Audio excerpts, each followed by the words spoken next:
Olá, está começando mais um FloripaCast, o podcast aqui da Câmara Municipal de Florianópolis. E o nosso convidado de hoje é o vereador eleito Rafinha, que é o Rafael de Lima, mais conhecido como Rafinha, que foi eleito agora no final de 2024, nessas últimas eleições, com 2.765 votos. Rafinha, muito obrigada pela sua presença aqui hoje com a gente. Camila, eu que agradeço o convite, né, e tô ansioso para estar aqui novamente, né, na Câmara Municipal todos os dias, né, trabalhando muito por Florianópolis nos próximos 4 anos. Rafinha, a gente quer conhecer mais, né? A gente quer conhecer quem é o Rafinha, o que esperar dele nesses próximos 4 anos, então a nossa conversa vai ser basicamente isso. Perfeito. Rafinha, você trabalhou no gabinete do falecido vereador Gabrielzinho durante 4 anos, né? Então, eu queria que você me falasse como que foi a sua proximidade com a política até chegar hoje vereador. Bacana, né? Eu sempre gostei de política, né? Sempre foi uma paixão minha. E até por isso, né, vim trabalhar com o Gabrielzinho. Eu sou natural de Sambaqui, né? No mesmo bairro que o Gabrielzinho, exatamente, da Gema, meu antepassado há 10 gerações fundou a freguesia de Nossa Senhora das Necessidades Praia Cumprida, que hoje é conhecida como Santo Antônio de Lisboa, Manuel Manso de Avelar. Então, família açoriana, raiz, então cresci no Sambaqui, Santo Antônio de Lisboa, naquela região, né? Minha mãe catequista, meu pai trabalhava na Celesc, né? Então, bem tradicional, muito tradicional, né? A gente se criou na igreja, no folclore local com boi de mamão, meus pais sempre envolvidos, né? Diretoria da igreja, associação de moradores, enfim. E foi muito rica essa infância, né? E tive muitos amigos do bairro, né? Florianópolis tinha essa característica. Todo mundo se conhecer, né? Exatamente, porque tirando a região central, os bairros eram como cidades do interior, assim, né? Então, todos se conheciam, todos estudavam na escolinha do bairro. E foi assim que, por exemplo, o Gabrielzinho se tornou um dos meus melhores amigos, né? Ele tinha a idade do meu irmão mais velho, Gabriel, que também se chama Gabriel, né? E então, com o passar do tempo, né, eu vim estudar no centro, depois fui fazer faculdade de administração, entrei na Ordem de Bolei, que para mim foi algo muito importante, que me fez ampliar meu networking. Depois participei do movimento de Emaús, aqui da Arquidiocese de Florianópolis também, da Igreja Católica, é um movimento muito forte. E no meio disso tudo, a política sempre foi muito importante para mim, né? Então, eu me filiei pela primeira vez a um partido político quando eu tinha 16 anos. Ah, então foi uma coisa bem precoce. Exato. Porque não é muito comum, né, um jovem se filiar a um partido político. Tu tinha algum exemplo em casa? Teus pais, como tu disse, eram muito atípicos, né? De certa forma, faziam política, né? Porque a gente sabe que trabalhar na igreja, que essa questão de contato com os moradores é uma forma de política. O envolvimento local, comunitário, era algo de casa, né? Mas eu sempre me posicionei politicamente. Antes dos 16 anos, né? Eu tinha uma simpatia política, né? Pelo PSDB, à época, né? Do presidente Fernando Henrique Cardoso, né? Digo que a minha primeira campanha foi a campanha de 2002, né? Quando o Serra disputou com Lula. E aí eu fiz 16 anos, que é a idade que podia fazer título de eleitor. Em seguida, no meu aniversário, fiz o título de eleitor e já me filiei ao PSDB, porque era o partido que eu tinha afinidade, né? Então, militei por 12 anos no PSDB, fui presidente da Juventude Municipal do partido, delegado estadual do partido, delegado nacional do partido. Então, tem todo um capital político. Fiz campanhas, muitas campanhas, fiz 2006 para o Geraldo Alckmin, 2010 para o José Serra novamente, 2014 para o Aécio Neves, né? Então, foi nessa época que eu estava, né, como presidente da Juventude, participei das manifestações pelo impeachment da então presidente Dilma Rousseff. Então, esse movimento político que eu fiz fez com que em 2016, quando o Gabrielzinho decidiu ser candidato, ele me convidasse para ser coordenador da campanha dele, porque do nosso ciclo de amizades eu era o único que tinha exatamente experiência com campanha. E então eu coordenei a campanha do Gabrielzinho em 2016 e nós tivemos uma grande vitória, né? Ele fez mais de 3.000 votos naquela oportunidade, né? O Gabriel era um pessoa incrível, de muito carisma, né? Eu confesso depois para o Ronaldo Freire, né, que hoje é chefe de gabinete de prefeito, que é o nosso líder político, eu falo, não sei de onde saiu tantos votos, né? Porque o bairro é muito pequeno, né? Então não tem essa capacidade de dar tanto voto assim. Por mais que o pai dele também fosse uma figura conhecida por causa do Triunfo, toda essa Do Triunfo, em tendência. Mas assim, o Gabriel era uma pessoa já que já tinha ultrapassado o bairro, né? Com o Procon. Então, a minha experiência foi só acelerar e capitalizar ainda mais a imagem do Gabriel. Então, foi ali, né, que a gente conseguiu uma grande vitória. E em 2017 vim com ele para a Câmara, né? Ele assumiu a presidência da Comissão de Orçamento, né? Eu tinha mais afinidade com a área financeira, né? Tem formação em economia também, além de administração. E então fui convidado por ele para ser assessor técnico da Comissão de Orçamento da Câmara. E foi num período muito legal, porque em 2016 a Câmara Municipal de Florianópolis foi a primeira no Brasil a emendar a sua lei orgânica, criando um instrumento recém-criado lá no Congresso Nacional, que se chamava Emendas Parlamentares Impositivas. Exatamente. E fui eu, então, como assessor da Comissão de Orçamento, assessor técnico, que arquitetei a regulamentação e execução das emendas pela primeira vez. Nossa, que massa. Então, porque, ok, foi criado, colocado na lei orgânica, mas como operacionalizar isso? Então foi muito bacana. E também os bastidores por trás disso, né? Não se sabe, nem a prefeitura, nem os vereadores, nem a Câmara sabia como fazer isso acontecer. Então, foi uma oportunidade, eu estudei muito, né? Fui atrás de como executar. Então, a gente criou toda uma arquitetura nas leis orçamentárias, no PPA, na LDO, na LOA, né? Que eu fazia toda a parte técnica aqui na Câmara Municipal das emendas, tanto as emendas não impositivas quanto as impositivas, né? E a gente estruturou a execução disso nas leis orçamentárias. Isso foi tão bacana que a Assembleia Legislativa ainda não tinha seu orçamento positivo. Então eles me convidaram para dar uma consultoria para os deputados e para a assessoria técnica da Assembleia Legislativa para criar o orçamento impositivo estadual. Então, tipo, foi um case, né? A Câmara Municipal ensinou a Assembleia Legislativa, que é uma casa maior, de como fazer orçamento impositivo. Ali você já achou, nossa, cheguei num ápice assim da minha carreira? Foi. Assim, eu era muito feliz, né, na iniciativa privada, eu trabalhava no mercado imobiliário, né? Mas a minha paixão era a política, né? Então, vir para a Câmara Municipal foi uma oportunidade de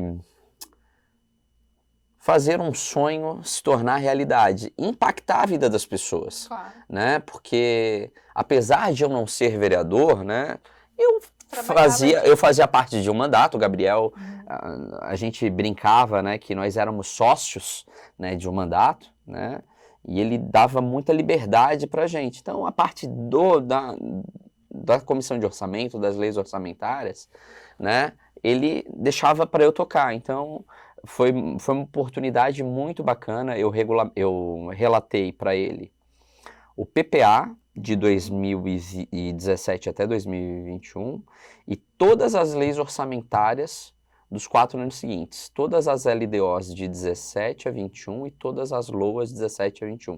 E 3 prestações de contas de prefeito eu fiz, com inclusive a primeira rejeição da história de um prefeito, eu relatei para o Gabriel. Nossa, então foi a gente fez história. A gente fez história.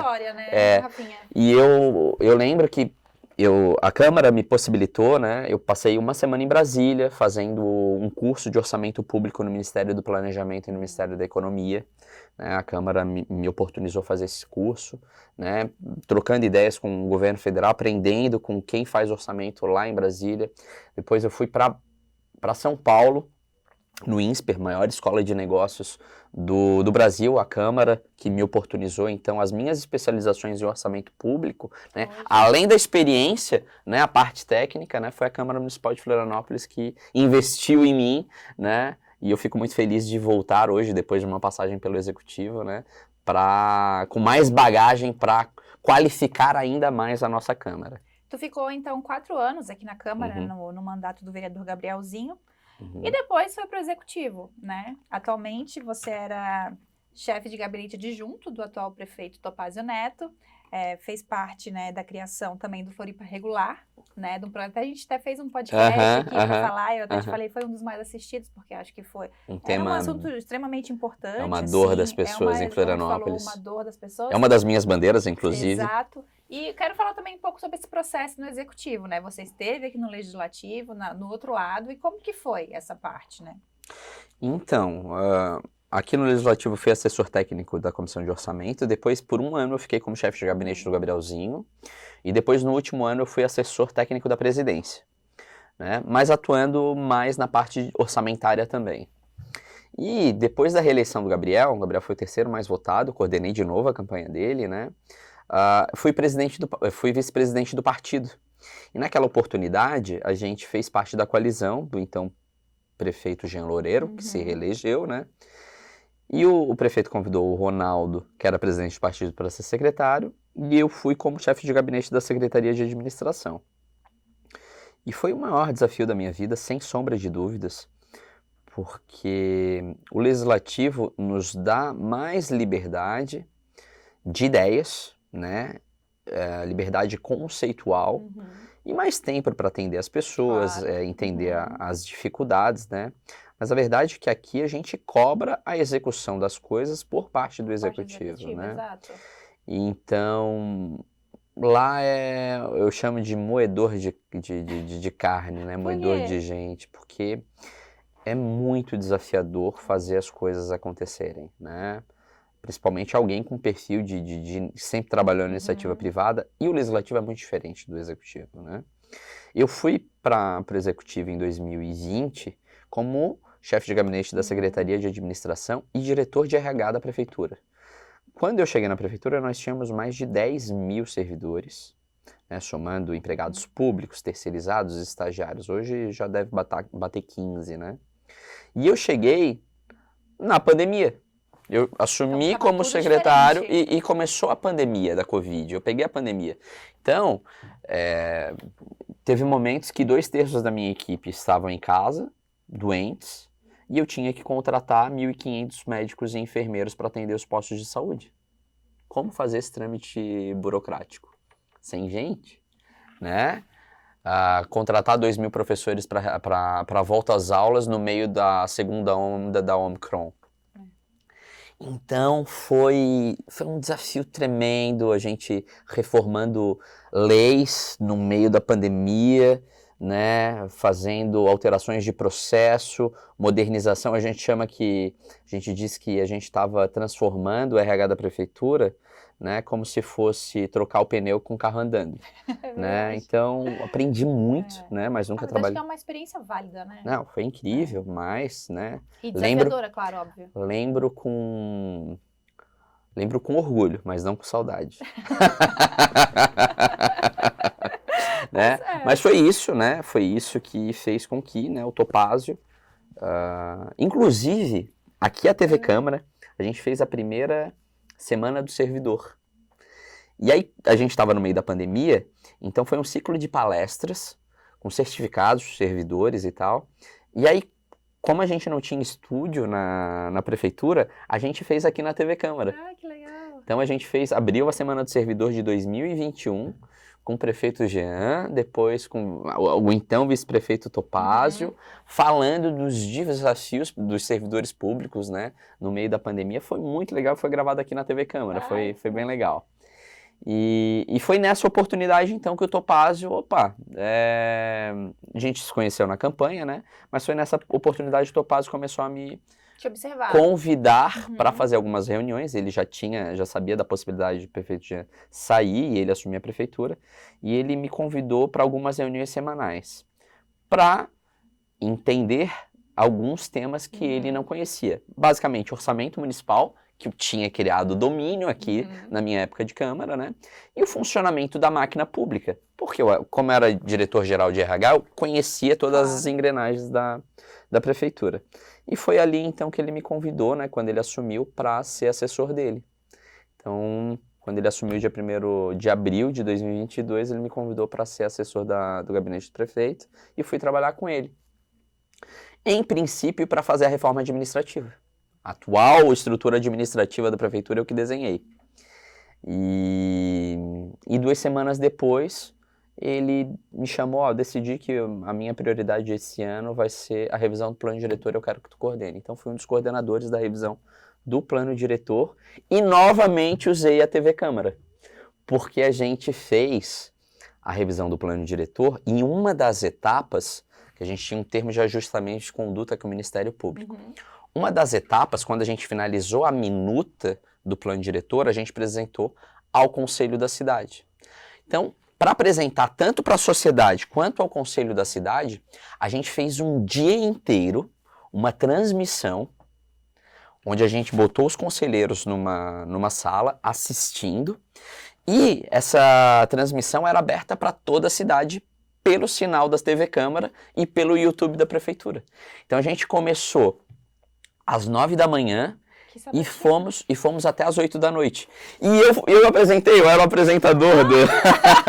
Legal. Então a gente, vamos falar agora sobre os aspectos ambientais do plano diretor. Aí sentava a equipe ambiental e eu ia apresentando para as pessoas, né? E foi muito legal, e novamente a gente usou a TV Câmara. E foi fundamental eu ter sido da Câmara Municipal, porque eu, sabendo da estrutura da TV Câmara, vi que a gente poderia utilizar essa ferramenta para apresentar para a sociedade um tema tão importante quanto foi o plano diretor, né? Então, fiz a reforma administrativa, coordenei o plano diretor, e aí depois da reforma administrativa, o Topázio me convidou para ser chefe de gabinete dele, né? Fui para a chefia de gabinete, ele me deu a liberdade para escolher um projeto que eu achava que era mais importante para a cidade naquele momento. Então, como a gente tinha acabado de passar pelo plano diretor... Estava muito ali ainda recente, né, naquele assunto. Exatamente, eu vi quais eram as dores das pessoas naquele processo todo, que nós fizemos muitas audiências públicas. Então, eu vi que o plano diretor é uma lei do futuro, uma lei daqui para frente. Né? Mas a gente tem um passivo na cidade muito grande, porque a última década, por exemplo, ela cresceu de maneira irregular. Então, ok, nós queremos construir uma cidade diferente, com centralidades, com uma cidade polinucleada, etc e tal, que foi isso que nós propomos com o plano diretor. Mas a gente tem um passivo que a gente precisa resolver. Então foi dali que nasceu... Tem uma pedra no sapato, né? Exato. Foi dali que nasceu a ideia de fazer um programa de regularização fundiária. Ok, o plano diretor é uma lei daqui para frente, mas vamos estruturar um programa para regularizar o passivo daqui para trás. E daí eu estruturei, então, o Floripa Regular, que foi o maior programa de regularização fundiária do Brasil, né? A gente já atingiu quase 10 mil pessoas e possibilidade de atingir até 100 mil famílias, né? Muita gente, né? Muita gente. Metade da cidade é ocupada de maneira regular.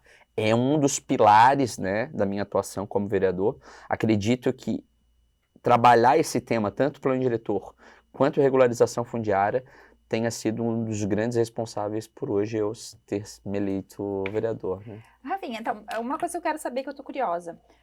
Se filiou a um partido político aos 16 anos, muito jovem, tinha essa vontade, tinha esse interesse, né? Que a gente não vê muito na galera de 16 anos, né? Não tem muito esse interesse pela política. Na minha geração, não. Hoje tem. Eu vejo, né? Quantos você tem? Eu tenho 35. Não, a gente é da mesma geração, tem 33. A nossa geração, realmente, a gente passava ali dos anos 2000 até os anos 2010 por um momento de prosperidade econômica no Brasil, com um boom das commodities, né, um estado de bem-estar social ali, plantado ali no final dos anos 2000 com Plano Real, etc. Então a nossa geração foi uma geração que achava chato política, porque a gente não precisava se preocupar com política, a gente tinha estabilidade política, a gente tinha estabilidade econômica. Então, eu não via isso, né? Eu já vi os perigos do PT desde aquela época, mas o fato, né, que o mundo passava por prosperidade, né? A partir de 2008, com a crise do subprime nos Estados Unidos, o mundo mudou e o Brasil mudou. Né? Em 2009, em virtude da crise do subprime, o PT inventou a nova matriz econômica, com o ministro Guido Mantega, fazendo expansão fiscal. Daí nasceu a maior crise econômica da história do Brasil a partir de 2014, que comprometeu a estabilidade política, trazendo impeachment de Dilma Rousseff, né? E isso foi responsável pela polarização política que nós estamos vivendo hoje. E a polarização política continua contaminando a gestão econômica que tinha sido acertada lá em 94 com o Plano Real, que era o tripé, né? Metas de inflação, superávit fiscal e câmbio flutuante, né? Então, infelizmente, os governos esqueceram da estabilidade, né? A gente continua sofrendo com fiscal hoje, né? O dia que a gente está gravando esse podcast, o dólar pela primeira vez na história bateu mais de R$6 de valor, né? Então, essa nova geração, que não é a nossa, essa geração que veio depois de 2010, ela foi impactada por crise econômica, né? O país ficou mais pobre, com menos oportunidade do que a nossa geração teve, né? E com polaridade política. Essa né? polaridade então, é um câncer, né? Porque, tipo assim... Por um lado, a nova geração ser mais politizada é algo bom. No entanto, ela ser polarizada nos extremos, que é o nosso grande desafio. É o nosso grande desafio. Então, a nossa geração está chegando agora na Câmara, né? Chegou, né? O Gabrielzinho ainda era a nossa geração, né? O Gabriel veio a falecer com 39 anos, né? A gente tem 5 anos de diferença, mas é a nossa geração.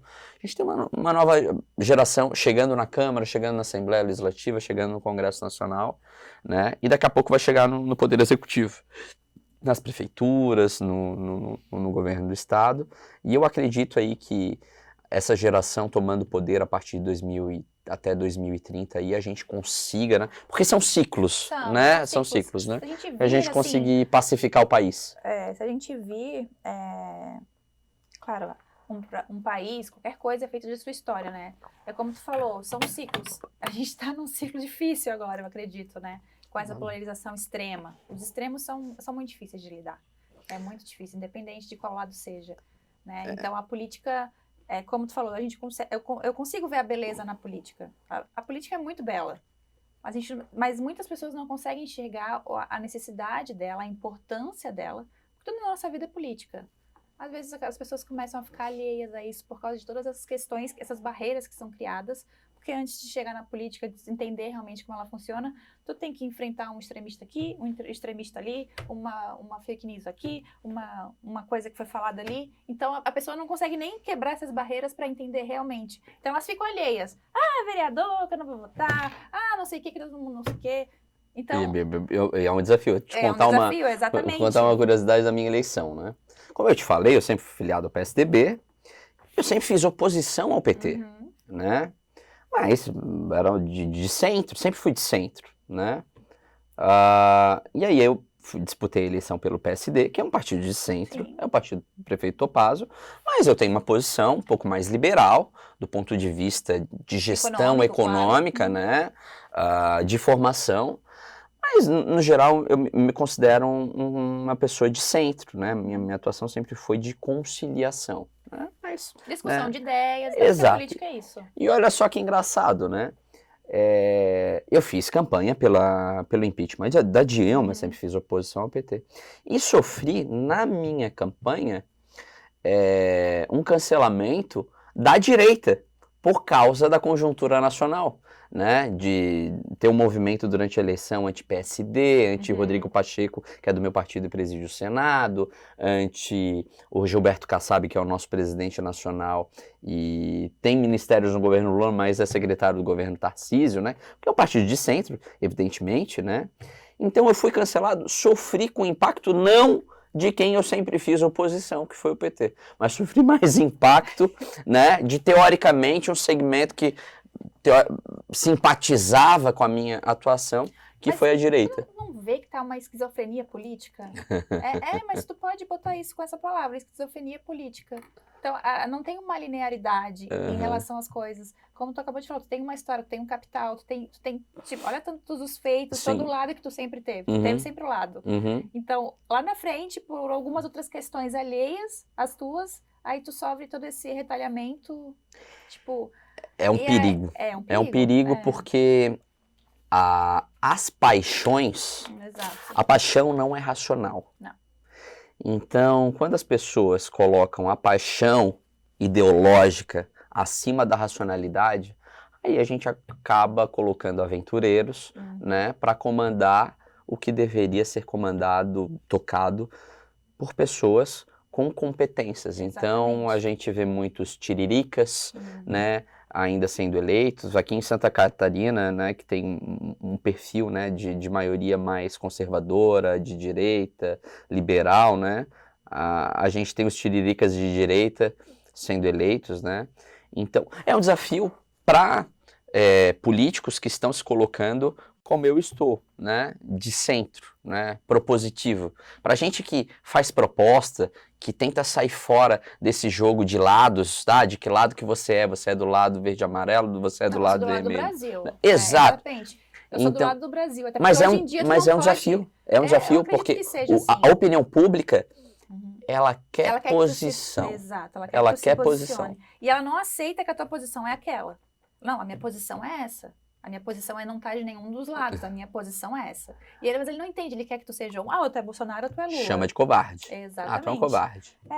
Só que eu acho que não é covarde, né? É o menos covarde. Porque se tu aceita o lado, eles param de encher teu saco, né? Veja bem, né? É verdade. Rafinha, e essa vontade de ser vereador sempre foi um sonho? Eu acredito que sim, né? Sempre, com certeza. Imagina, desde os 16 anos, se filiar a um partido político. Tu falou que fez campanha... Foi pro Alckmin, né, em 2002. 2002 pro Serra, em Alckmin em 2006. Pô, 13 anos tu tinha. 13 anos. Então, assim... Sempre foi um sonho, né? Eu sempre quis ser vereador, né? Fazer política pela... Eu me formei em 2010 em administração, fui fazer economia na Universidade Federal. E aí eu tava num... 2013 já era... Estudou na mesma época, então, não? Aí, ó. Não, tô vendo. Tava fazendo jornalismo? Então devemos ter alguma festa ali do trote integrado, a gente deve ter se esbarrado. Tu foi naquele Eneco que teve em 2013? Foi 2013 ou 2014? Pois agora. Eu fui, a festa mais legal que eu já fui foi o Encontro Nacional de Estudantes de Economia na UFSC. Sim, claro, tava lá, imagina. Não, foi muito divertido. Tava lá, fazia economia. Imagina só, eu, 2013, tucano, né? Era presidente da juventude do PSDB, fazendo oposição a Dilma, o governo Dilma no auge, né? Eu chegava no CSE lá na economia, a turma começava, coxinha. Você deve ter conhecido a Mima. A Mima não se formou, ela é formada em geografia. Bruna Costa da Cunha. Andava com a Bruna Paiano. Bruna Paiano, conheço. Olha. Ela era da turma da Bruna Paiano. Olha. Ele da UFSC. Eu fui nessa festa por causa delas. Vai ter um encontro do pessoal. Que festa legal. O pessoal da economia sabia se divertir. Mas sempre foi um curso muito... É um dos cursos mais difíceis da universidade. É fácil de entrar, difícil de sair. É difícil sair. É o curso que mais tem desistência, mas eu digo desistência realmente pela dificuldade que é o curso. E ele é bem ideológico. Infelizmente, né? Infelizmente bem ideológico. Tanto é que eu fiz mais amigos no CCJ do que no próprio curso de economia, né? Porque eu tinha um preconceito comigo por causa da minha posição política, né? E eu falei isso porque eu participei de um encontro, um congresso de economia. Então, Mansueto Almeida era secretário do Tesouro Nacional, veio nos dar palestra. E ele meio que desenhou a crise fiscal que estava se avizinhando do Brasil se as coisas não mudassem. E aconteceu essa crise, né, em 2014, 2015, crise fiscal, né? E depois que ele deu a palestra, Paulinho Bornaz era secretário de Desenvolvimento Econômico de Santa Catarina. Ele falou, eu não acredito, foi pesado, né? Eu não acredito no futuro do Brasil. não de curto prazo. Aí depois ele explicou, não acredito no futuro de curto prazo. Para impactar, né? Mas porque o Brasil é um navio, e para virar um navio, ele demora muito, porque ele é muito grande, né? Agora eu acredito no futuro das cidades. Cidades são menores. E a gente pode desenvolver as cidades independente do Brasil. E aquilo me marcou. Então, pautou a minha atuação desde então. Tanto é que o foco dos meus estudos, tanto quanto eu estava na Câmara, né, eu comecei a fazer o meu mestrado, foi em cidades. Depois, né, me especializei em cidades inteligentes, fiz meu livro, terminei o meu mestrado, né. E ali eu vi que a minha atuação política tinha que ser focada, né, ao invés de ir para Brasília, né, que tive algumas oportunidades, ao invés de trabalhar no governo do estado, o meu foco sempre foi o município de Florianópolis. Não, o Brasil é muito grande para eu mudar, eu sou muito pequeno para mudar o Brasil, mas Florianópolis eu posso mudar. Então foi aqui que eu foquei. E veja, né, não é uma história muito longa, né, mas desde que o Gabriel se elegeu e eu comecei a participar da vida política de Florianópolis, né, e hoje sou um agente político, né, de impacto, mas fui conquistando os meus espaços, né, e eu consegui desenvolver alguns projetos, né, desde o impositivo, quando estava aqui na Câmara, né, rejeitar as contas de um prefeito, meu Deus, né, trazer mais um olhar dos gestores por serem mais eficientes, desde aquela rejeição, a projetos como reforma administrativa, novo plano diretor, Floripa regular. Experiência, né? Então, isso é isso que eu trago, né, o meu mundo é Florianópolis, é a minha cidade, e é aqui que eu posso mudar o meu mundo, né? Mudar essa realidade. E nós temos muitos desafios, né? Florianópolis é uma cidade, claro, a nível de Brasil, muito rica, desenvolvida, mas existe uma Floripa invisível, né?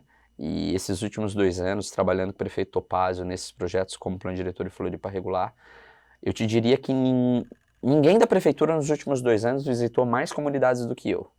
Ninguém da prefeitura, e eu desafio quem tenha ido, tá? Não ao menos em reuniões comunitárias, ouvindo as pessoas, né? Foram umas 20 reuniões de plano diretor, depois mais 60 reuniões de Floripa regular, né? Então, fui muita comunidade. E eu conheci a realidade de uma cidade que as pessoas na beira-mar, as pessoas na beira-mar, as pessoas aqui no centro, não imaginam que existe. Então, se a gente não quer que Florianópolis se torne uma cidade com os desafios da cidade do Rio de Janeiro, por exemplo, em termos de segurança pública, em termos de desafios de saneamento, infraestrutura, etc., a gente precisa trabalhar muito agora. Então é para isso que eu estou me propondo, né? Que eu me propus ser candidato a vereador. Era um sonho, sim, mas, né, vontade de trabalhar para que Florianópolis inverta essa tendência de irregularidade e mantenha qualidade de vida, segurança para as pessoas, paz social, boa qualidade na educação, boa qualidade do serviço público de saúde, né? E melhorar alguns desafios, como saneamento, melhorar a mobilidade urbana, seja no transporte público, seja no trânsito, né? Então, para isso que eu estudei, né, o conceito de cidades inteligentes, e graças a Deus, né, as pessoas acreditaram na proposta que eu levei para as ruas, né, fui eleito vereador, e esses próximos 4 anos vou trabalhar muito nesse sentido, né, para que a gente tenha uma cidade com mais qualidade de vida. Perfeito. Rafinha, a gente está chegando ao fim, né, tá quase dando o nosso tempo, mas tem uma curiosidade ainda que eu gosto de perguntar para os vereadores que eu não te perguntei. Nossa conversa foi muito rica, acho que a gente já sabe o que esperar do Rafinha aqui dentro da Câmara, né, é uma história muito longa, política, começou muito jovem, mas já é 20 anos, né, nessa trajetória, né, então, você se sente pronto? Tá pronto realmente para assumir o mandato? Depois de 20 anos. Nunca estive tão pronto para isso. Isso é legal de saber. Isso é legal. Não, eu me preparei. Uma coisa que eu posso dizer é que um processo, eu me preparei e eu sou filiado desde os 16 anos, então todas as eleições, o meu partido, os partidos nos quais eu estava filiado, me convidou para ser candidato. E eu nunca quis ser candidato até essa eleição, justamente porque nessa eleição eu estava preparado. E eu não comecei a ser candidato quando abriram a chamada do partido para lançar a candidatura. Há 4 anos atrás, depois da última eleição, eu disse, não, na próxima eleição eu serei candidato. Então, eu estou me preparando para ser candidato há 19, 20 anos, né, como sonho, mas numa preparação para ser candidato nos últimos 4, né? Então, sim, eu me preparei para estar aqui nesse momento.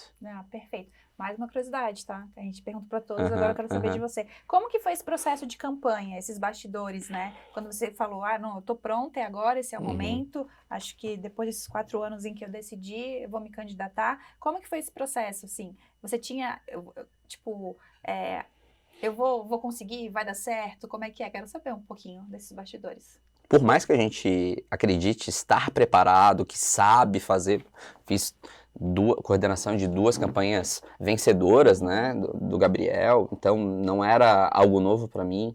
Quando é na nossa pele, é difícil, sempre, né? Diferente. Foi uma campanha totalmente diferente de todas as que eu fiz, todas que eu participei. Tu não acha que tem uma coisa que a gente consegue se enxergar, a gente se enxerga de uma forma diferente que as outras pessoas enxergam a gente? Muito. Tu acabou de chegar e falar aqui porque eu fiz isso, cara, muito competente, já passou por muita situação, mas quando no nosso papel a gente, eu não fiz nada. Não, porque não tem isso? Eleição não é razão. Não é razão. Se o melhor currículo, se as pessoas mais preparadas, experientes e tal... Academia, então a gente sabe que é isso, né? Não. É o teu lápis, o teu currículo, a tua pesquisa. Então a gente sabe que as pessoas, 15% é racional o voto. 85% do voto é emoção, é empatia. Então, assim, a gente tem que esquecer o mestrado, as 2 faculdades, e assim, sola do pé, empatia, contato com as pessoas, né? Muito olho no olho, muito aperto de mão, né?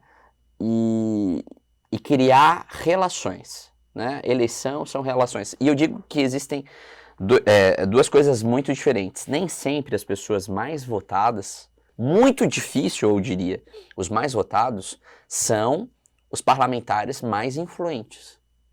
Porque há é dissociado o voto. Quem é bom de voto é dissociado de quem é bom em bastidores políticos. Né? Nem sempre as 2... Às vezes a gente tem um Júlio Garcia, né, que consegue unir os 2 e tal. Mas é muito difícil. Então, eu comecei pelo... vou ter experiência na Câmara, como que funciona regimentalmente, etc. Né? Fiz eleição, mas assim... O mais difícil é a eleição. Né? Agora, me sinto preparado para fazer o jogo político hoje, né? Porque já estive aqui, né? Conheço os pares. Porém, a eleição, sem dúvida, é o mais desafiador. Né? Tu vê, eu me preparei e eu fui o 5º do meu partido. Entrei ali nos 47 do segundo. Foi? Não, foi nos 100%, porque o que acontece? Eu fui o 2º eleito pelas sobras. Sim. Né? Então, até os 90% da população, eu não sabia se... Eu estava acompanhando também. Primeiro que eu e o 6º colocado, que é o atual vereador de Água Comunicada, a gente estava numa disputa ali, né? Até os 87% de apuração ele estava na minha frente. Só passei ele no final, né? E a gente não sabia se o partido ia fazer o 5º. Na nossa contabilidade, o partido só ia fazer 4, né? 1 na sobra. Então, quando a gente viu ali nos 93, 95% de apuração que a gente estava botando o 5º, pessoal, ninguém comemora, vamos esperar chegar no 100% para a gente ter certeza que o partido vai botar o 5º, né? E graças a Deus a escolha foi certa, né? Isso também, né? Até a eleição passada, muita gente escolhia os menores partidos por causa da regra eleitoral antiga que privilegiava os partidos menores. Sabendo, né? O fato de eu estar no dia a dia da política, né? Eu vi a reforma eleitoral e vi que um novo modelo beneficiava os grandes partidos. Então, tive muitos convites para ir para partidos menores, né? Mas não, eu vou... né? Eu vou para o partido prefeito, estou lá como chefe de gabinete dele, é claro, né? Mas uma coisa a mais que me fez ter segurança de disputar a eleição para um partido grande, e todo mundo dizia, né? O PSD vai ser a eleição mais difícil porque é o partido prefeito. Tem mais nomes competitivos. Era realmente o partido mais difícil, né? E não, mas eu vou disputar no PSD, sabendo também que o PSD tinha o potencial de votar mais. E né, junto com o PL, fomos o partido que fez a maior bancada, né? Temos 5 vereadores, Graças a Deus, eu tenho a felicidade de ter 4 amigos junto comigo na bancada. A gente está muito feliz e conciso, assim, vamos fazer uma legislatura de muita unidade partidária. Nós somos um time, né? Vamos tomar a decisão ajudando o prefeito, é claro, né? Mas atuando aqui dentro de forma firme, forte, significativa, com independência também, né? Então, não poderia ter sido uma eleição melhor do que essa. Rafinha, eu queria agradecer muito a sua presença aqui hoje com a gente e desejar sucesso nessa nova caminhada nesses próximos 4 anos. Eu sei que é uma pergunta difícil. O que você espera dos próximos 4 anos? Claro, você fala quais são as suas bandeiras, o que a gente pode esperar do vereador Rafinha daqui nos próximos 4 anos. A gente sabe que a agenda vai mudando, né, conforme o fluxo vai acontecendo. Mas eu lhe desejo boa sorte, sucesso nessa nova caminhada. Eu agradeço, espero vir à TV Câmara com frequência. Tenho muitas ideias, inclusive, para a gente desenvolver aqui na TV Câmara. Acho que a TV Câmara é um instrumento que pode ser potencializado. Totalmente. E essa é uma das minhas bandeiras, né? Potencializar uma ferramenta de comunicação institucional tão importante como a TV Câmara pode impactar positivamente na nossa cidade, né? E desejo que a próxima legislatura, né, seja a melhor de todos os tempos. Perfeito, é isso que eu também penso e também é isso que eu espero. Um beijo, o Floripacast fica por aqui. Tchau, tchau e até mais. Tchau, tchau.